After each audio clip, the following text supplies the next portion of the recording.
senior government officials, Chief of Defense Staff and Service Chief, and the Inspector General of Police, Theater Commander Operation Haɗin Kai, and other commanders, officers, men, and personnel of the Nigerian Armed Forces and paramilitary agencies in Operation Haɗin Kai, distinguished ladies and gentlemen.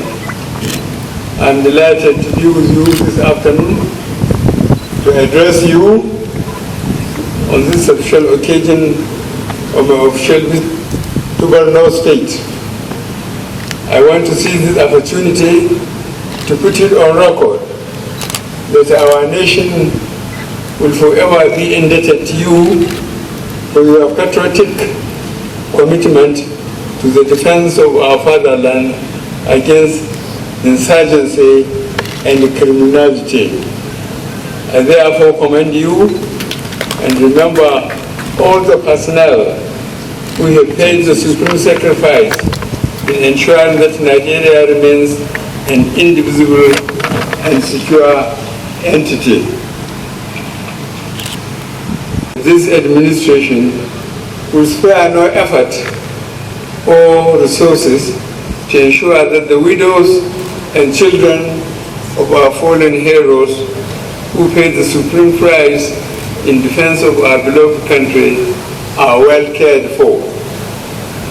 Furthermore, we will continue to ensure that our wounded comrades get the best medical attention towards their full recovery.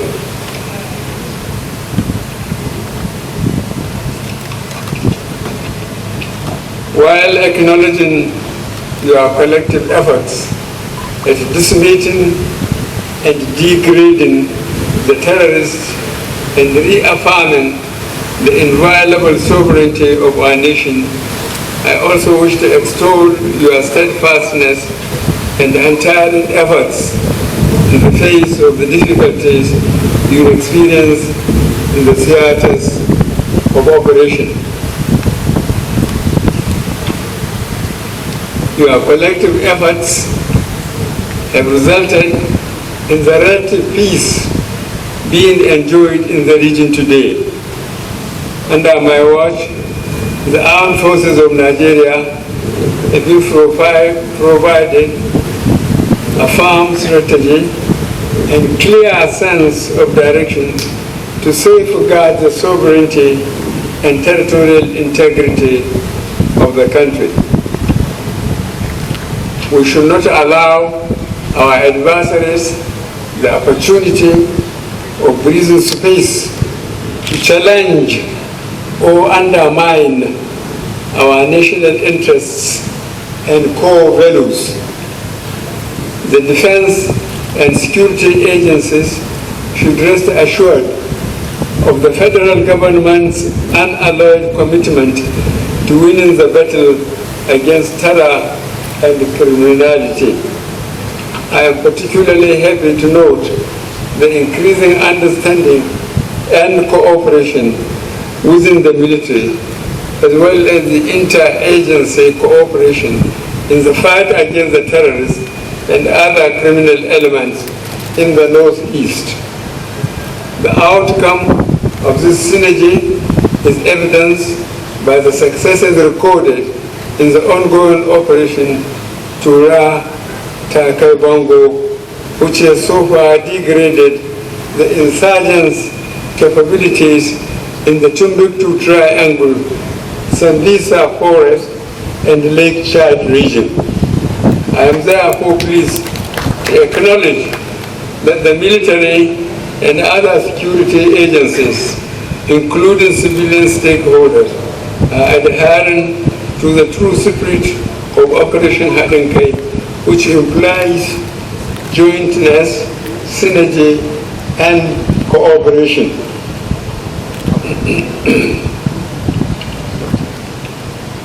By pulling together the collective resources and the comparative advantages of the armed forces and other security agencies, we hope the enemy will now feel the ferocity of our firepower and the weight of our resolve.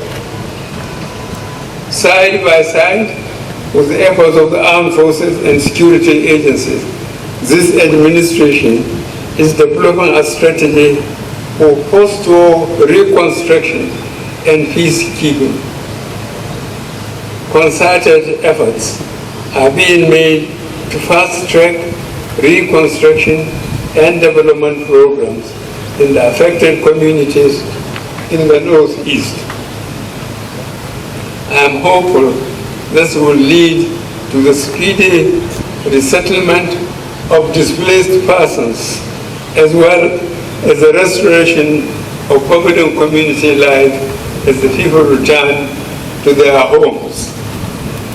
Alongside investment in development and reconstruction, we will sustain our investment in the armed forces in a manner that balances the carrot and stick. Several interventions by this government have led to the procurement and delivery of large consignments of critical combat enablers, including high-caliber weapons and ammunition. Many have been injected into the theater, and soon other equipment that have just arrived the country would also be deployed to the theater of operations.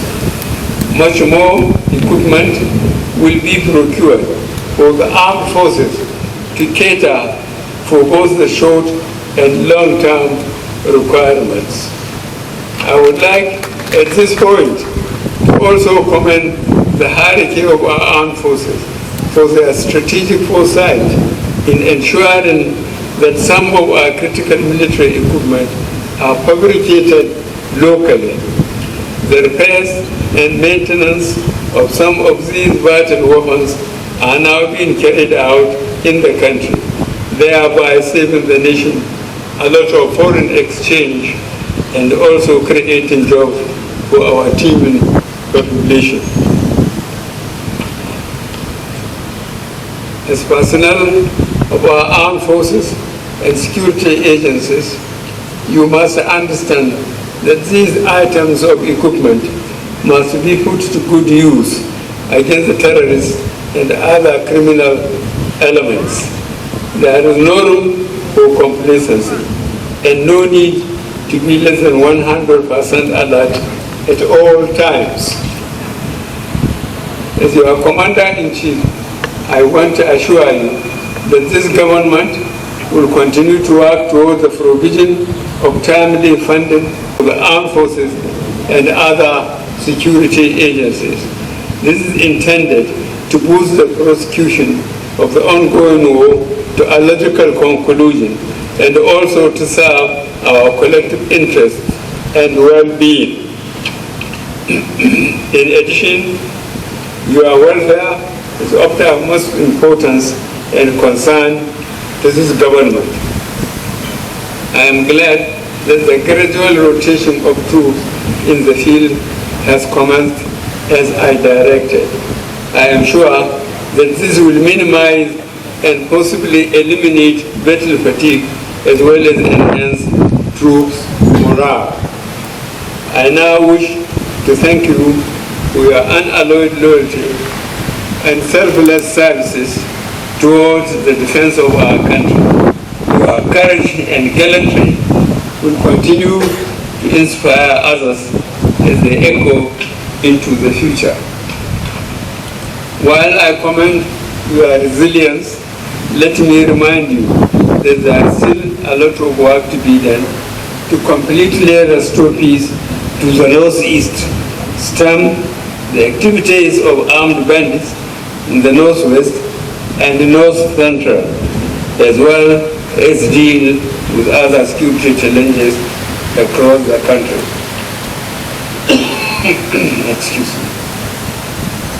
You must therefore remain steadfast and see this war to a conclusive end.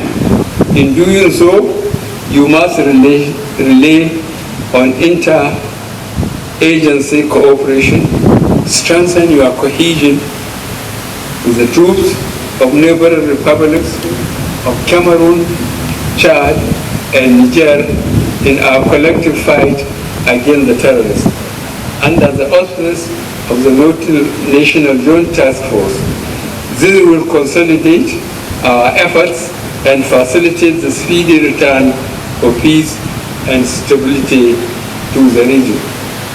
Once again, I salute your courage and wish you the best as you continue to make Nigeria proud. God bless you all, and God bless the Federal Republic of Nigeria.